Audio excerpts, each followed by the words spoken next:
प्रथम बार आयोजित संगीतमय भक्तमाल की कथा के तृतीय दिवस सुप्रसिद्ध राम कथावाचक व भगवताचार्य श्री कृष्ण गोपाल सुवेदी जी ने भक्त और भगवान के रिश्ते पर गहराई से प्रकाश डाला। आज की कथा प्रसंग में कर्माबाई की निश्चल भक्ति का व्याख्यान हुआ। तृतीय दिवस industrial state Kalpi road Amar Ujala के निकट कृपा धाम मंदिर प्रांगण में आयोजित होने वाली 5 दिवसीय संगीतमय भक्तमाल कथा में आचार्य श्री कृष्ण गोपाल सुवेदी जी के संगीतमय व्याख्यान पर भक्तजन झूम उठे।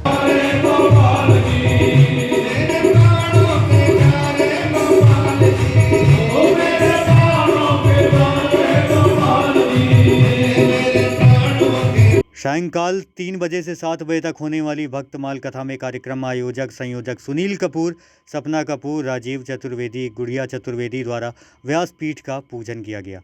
फिर भक्तमाल कथा में सुप्रसिद्ध राम कथावाचक एवं भगवताचार्य श्री कृष्ण गोपाल सुवेदी जी ने भक्तमाल की कथा प्रसंग पर सुनाते हुए कहा कि लगभग सन 1585 में यह ब्रज भाषा में लिखा गया महाकाव्य है। भक्तमाल ग्रंथ में 200 से अधिक भक्तों की भगवान के प्रति अनन्य भक्ति का सुंदर वर्णन किया गया है। आज की कथा में आचार्य ने भक्त शिरोमणि कर्माबाई की निश्चल भक्ति का साक्षात दर्शन कराया। भक्त देवा पंडा जी से अनन्य शरणागति का भाव दर्शन, श्री हरिपाल विप्र जी से अकिंचन सेवा निष्ठा का दर्शन प्राप्त होता है।